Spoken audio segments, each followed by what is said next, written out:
We turn to 29-time Emmy Award-winning sportscaster, longtime NBC Olympic host, Hall of Fame inductee, one of the most respected voices in American broadcasting. When it comes to baseball, he's quite simply the Oracle.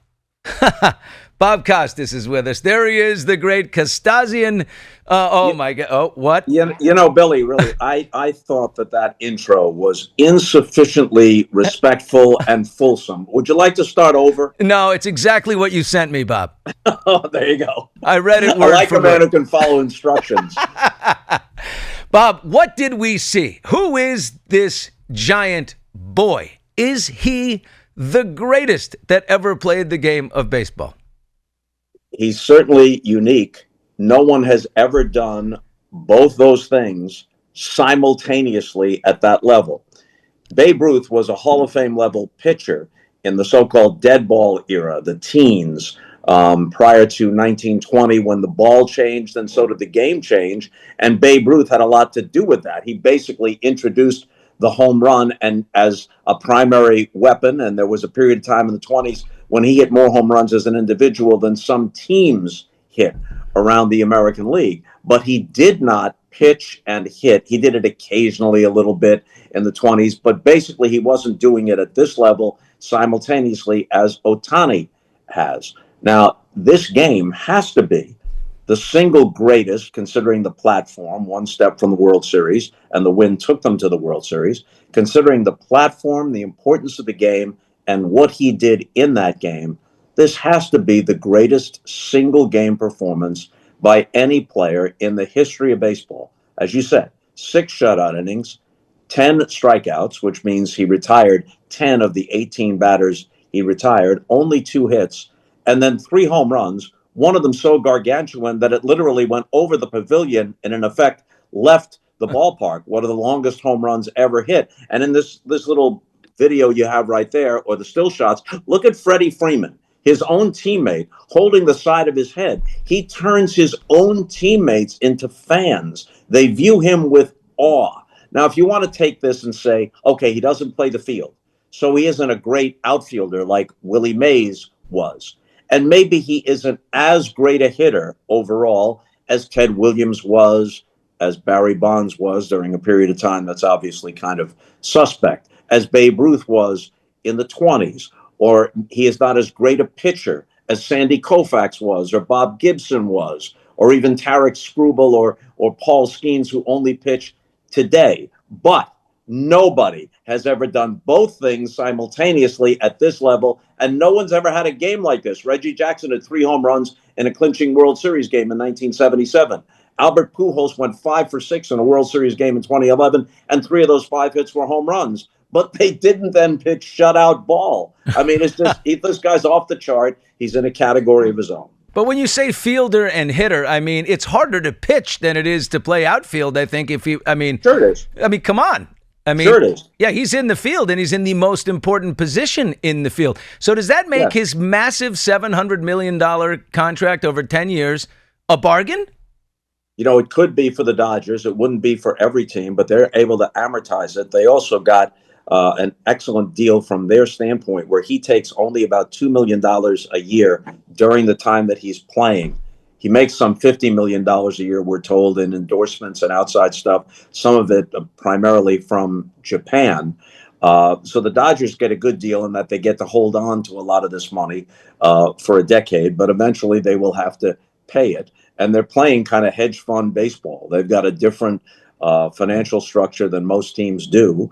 And that fact, along with the Yankees, the Mets, and a few other teams, may lead to a lockout. We don't want to think about it now while we're enjoying baseball, but there's a possibility of a lockout prior to the 2027 season over this very issue, where the other teams, the supposed have-nots, are saying if we don't have a salary cap, the Dodgers and a few others are just going to beat us into submission. But if you're just the Dodgers and you're looking at the value of this, both at the gate and their television rights and their merchandise sales and expanding their fan base out across the Pacific Ocean, which it most certainly has, yeah, this makes sense for the Dodgers. Would it make sense for the Cincinnati Reds? No.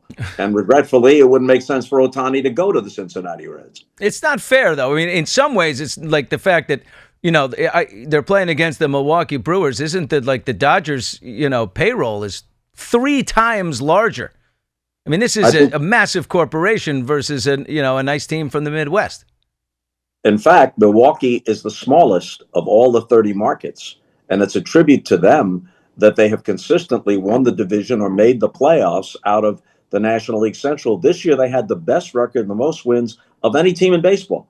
They won 97 games, and they played a very heads-up style. They don't hit a whole lot of home runs, but during the course of the season, the Dodgers forced them into some mistakes. But during the course of the season, they're one of the best teams in baseball in not making mistakes on the bases, taking the extra base, fielding exceptionally well, not swinging at pitches outside the strike zone, playing small ball, making contact, laying down a bunt. They did all those things that helped them during the regular season, and then the Dodgers just had too much for them in 4 games in October. I think the Dodgers may actually be paying as much in luxury tax to the rest of the league beyond the $300+ million that they spend this year on overall payroll. They may be paying more in luxury tax than the Brewers' entire payroll to their current players. What do you mean luxury tax? Explain that to? In the absence of a salary cap, and the other 3 major sports have some form of a salary cap. In the absence of that, what the Players Association eventually agreed to was a little bit of a drag on salaries, where if you exceed a certain payroll level, then you have to pay by percentage, depending upon how much beyond it you went. You pay that into a revenue sharing pool, which then is distributed among the other teams, with emphasis on the teams in the smaller markets and with the lower payroll. So they pay the other teams to kick their ass. That is the concise summation of what I just said. Yes. Now, across the pantheon of single-night performances, and I include Celine Dion closing out in Vegas. Right. I mean, Sinatra at Madison Square Garden, right? I also include Charlie Sheen after the Major League premiere, which was a huge night for him out on the town. I'm talking the pantheon of single-night performances. Yeah. Is it the greatest? Can you think of anything else, like any sport, any event anywhere that is close to this? Tiger Woods could come. I can't think of anything better.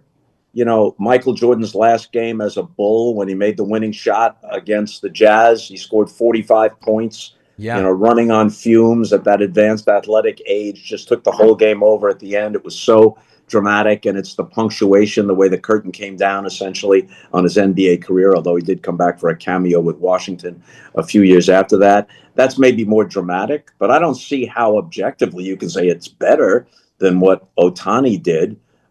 You think of Tiger Woods at his very best and blowing the entire field away in majors. Jack Nicklaus shot a 65 once on the last day of the Masters. That was extremely dramatic, theatrical, all those things. Michael Phelps, you were there when he did the 8 medals in Beijing. Now, that wasn't a single night, but that was a hell of a week. 8 for 8. Yeah, no question about it. Sandy Koufax at his best. Don Larson throwing a perfect game in the World Series, but he didn't hit 3 home runs. He didn't hit even one. Bob Gibson actually won 3 games for the Cardinals in the '67 World Series. All of them complete games. One of the greatest pitchers of all time. And he won the 7th game with a complete game at Fenway Park, and he hit a homer in that game. But he didn't hit 3. Do you remember the highlights of your marriage like you remember baseball? Do you remember where your car keys? Do you know where your phone is right now? You have a memory that... How is it that you remember absolutely every single detail? What would you call it, encyclopedic, the memory? Maybe it used to be. It's slipped a little bit, but I guess it slipped from a pretty high level to begin with. Wow. That's the joke. I don't remember where I left my car keys or why I walked into this room every time I did. What did I come here for? Oh yeah. But on the other hand, I will tell you that Babe Pinelli was the plate umpire for Don Larson's perfect game in 1956. Babe Pinelli, oh my God. And that Dale Mitchell was the last batter. How has the game of baseball changed to allow or require that kind of versatility? Why does Shohei's performance sort of feel like a tipping point here? I don't know that it does, Billy. I mean, he's a unicorn. he came to the United States from Japan with the stipulation when he signed with the Angels initially that he would pitch as well as hit, that was who he was. And there was some skepticism as to whether he could do it at that level, at the MLB level, but then he proved all those skeptics wrong. I think it's possible that he may inspire some people to try and do what he has done. We know this. If you ever played Little League ball or high school baseball, the best player almost always pitches and plays another position. So in a high school game, it's probably not all that unusual for someone to have pitched a great game and also hit a couple of home runs, because the best athlete on a high school team is almost always a pitcher and also the shortstop or the center fielder, that sort of thing. But then they narrow it and it becomes more specialized as you get into the pros. I imagine that Ohtani will inspire a few people to try and do what he has done. I would think little kids everywhere as well. I would think little kids everywhere, Bob, are like, no, that's it. I want to pitch and I want to hit. I want to play. And I wonder if he's not inspiring, like in little leagues everywhere, that these kids all want to be those players. I'm sure that's true. And the best kid in Little League is almost always a pitcher sometimes, and then whatever other position he wants to play. And can he hit? Right. Got to be able to hit. Do you know the Japanese word for unicorn? I don't. We stumped Bob Costas. We'll end it there, Bob. Thank you. Do you? Maybe you came in prepared. Do you? Ikakuju. Ikakuju? Ikakuju, unicorn. I looked it up. Yeah, if I have a chance, and you said unicorn. I was saying Bob Costas might say unicorn, and if he does, I'm going to have Ikakuju ready to go. See, that is preparation. You see, chance favors those who are prepared, as someone once wisely said, and you were prepared for this moment. Say it again so that if I interview Ohtani this week, which I'm hoping to do, not certain, but I'm hoping to do it, tell me again, and I'll spring it on him. Ikakuju. Ikakuju. Ikkakuju. Ikakuju. Ikakuju, not Ikaku. Ikakuju. Ikakuju. Bob, you know who would have enjoyed knowing that, but it's too late now? Who? The Wily Bongo. The Wily Bongo, president of the African nation of Gabon. Correct. Who offered, as Bob and I love to talk about, he offered anyone in the country, any citizen who can come home with a medal of any kind. It could be a bronze and it could be anything, $1 million and a beautiful home and a life you could only dream of in our beautiful nation of Gabon. And it was an offer that we like to say was safe. Yeah. And, when especially at the Summer Olympics, when there's some 200 nations coming through, you're searching in some cases for a tidbit on that nation. And I could never find a better tidbit about Gabon than that very fact. Oh, my God. That they're president for life. They're president for life. So maybe Trump was taking notes. He is not a moderate Republican like your brother. It was your brother, right? That's going to run. Yeah, he's going to run. We got an interview with him coming up. I thought moderate Republicans were on the endangered species list, but it's good to hear that a few of them still exist. But the Wily Bongo was president for life of Gabon.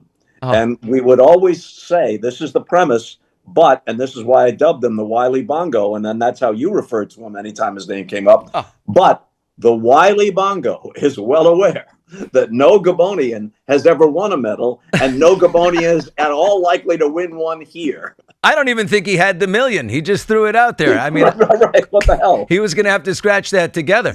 I'll never forget when Bob Costas said it was opening ceremonies and he throws out the Wily Bongo and this little tidbit from Gabon. I almost lost it, and I said, please cut away to Katie Couric's face right now. She's sitting next to Bob. She's got to be like, wait, what? What page is that on?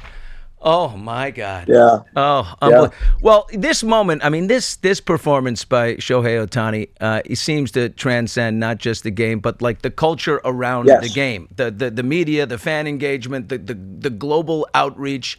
I mean, I can't. The ratings, by the way, as well. Throw that in there. They're up in baseball. Isn't that for the first time in a while?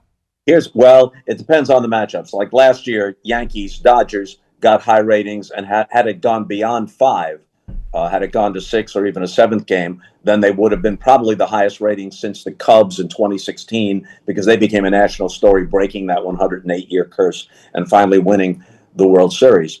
One way to measure this is that it's water cooler stuff, so to speak, if there are water coolers anymore, where you're seeing Ohtani being talked about on news programs outside sports contexts. People that are not avid baseball fans are talking about him and about what he did the other night, and that will carry over into the World Series. I mean, you always talk about the story in sports, especially at the Olympics. There's always the story. There's the event, there's the score, there's the medals, but there's the human narratives, the context behind the statistics. That's where you live and thrive. What story do you think we're witnessing with Shohei Ohtani's career? I think the story is he's today's headline, but he's also writing history. All these comparisons in the American League, the comparison is who should get the MVP? Aaron Judge, who had a superhuman season, or Cal Raleigh, who hit 60 home runs as a switch hitting catcher while playing that grueling position. And it's very possible that he will get to the World Series if the Mariners win tonight. They're in the World Series against the Dodgers. That's your conversation. Raleigh and Judge this year. And Judge is a somewhat historical player. But with Ohtani, the story is today, but every moment you think about him, the story is about all time. Where does he fit in the history of baseball? And the answer is one that can't be refuted. In a category all his own. There is no direct comp. As we said earlier, or I said earlier, you can make an argument for somebody else using whatever criteria you want to bring in. But nobody ever did these two things, the two most important things, simultaneously at his level. Not even close. Wow. So, finally, when you've been in the booth and you feel the moment in real time, a sense that you're witnessing something very special. Did you have that feeling on Friday night as this was unfolding? What was going on inside Bob Costas physiologically? Well, I wasn't about to faint, but I was certainly riveted. And another way you can tell now, does your phone blow up? I'm getting all kinds of texts in the immediate aftermath of each of the home runs. And I thought Brian Anderson, who's a terrific baseball play-by-play man on TBS, he sensed the moment very well. You can't just call each of these home runs as if they stand alone and you use the standard, to the track, to the wall, and it's gone. You have to give a different kind of call in the moment.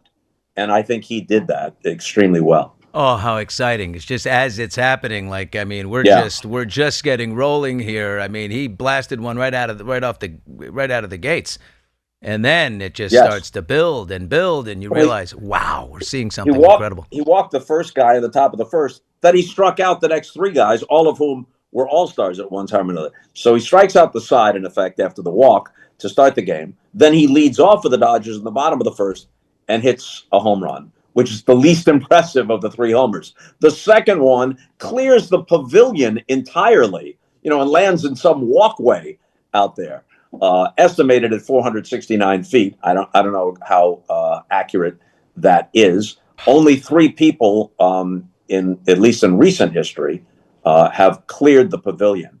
Willie Stargell, which is not so recent, Kyle Schwarber, who's still playing for the Phillies, and now Otani. Jeez, I got to say, what? I also saw this incredible video of him in the dugout during the game, and he was filling up water cups. He was at the water, as you said, the water cooler. It does exist because they have one in the dugout. Of course it does. Ohtani is filling up the water cups, and he puts 9 of them out there. He's not just going to get his own water. He's filling up water almost like he's a bat boy or something for the rest of the team. Woo, I was moved by that right there. Like, he's not some big, showboat who's looking, he's looking out for the other guys to get them water. He doesn't know there's a camera on him. I don't think he's like that kind of, he's not savvy in that way. What do we know about him as a person? Because he doesn't speak English. Well, he speaks more English than he lets on. And he certainly is savvy. He certainly understands when the question is posed. you can see him nodding his head like he already understands the question, but he prefers to answer more precisely in his native tongue, and then the interpreter delivers the answer. It was that way too for quite a while with Ichiro. But then Ichiro eventually, his English became so good that he delivered his Hall of Fame speech this past summer entirely in English, wrote it in English, and delivered it beautifully in English, which was just so impressive. But I think Otani, like Ichiro and others, it's a cultural thing. Respect is a huge thing in Japan. In Japan, when players come to the plate for the first time in the game, they bow to the umpire. Wow. That's just kind of the way it is. And so, even though obviously Otani has to have supreme confidence, and you can see that he's enjoying himself, he's more stylish than he is exhibitionist. He doesn't do a lot of self-congratulatory stuff. So maybe Yeah. what he's, maybe these little kids that show up to the railing and they want, they're wearing the jersey and they want the Yeah. autographs. Maybe they're saying, "Wow, I'd like to be able to pitch. I'd like to be able to hit." And you know what? Maybe I'm going to fill up water for the other guys on my team and be a team guy, not a me guy. You get a better chance to be the 26th guy on the roster, or the clubhouse guy who fills up the cups of water, than you do to be the next Otani. There may not be, there hasn't been before, and there may not be for a long time, if ever, another Otani.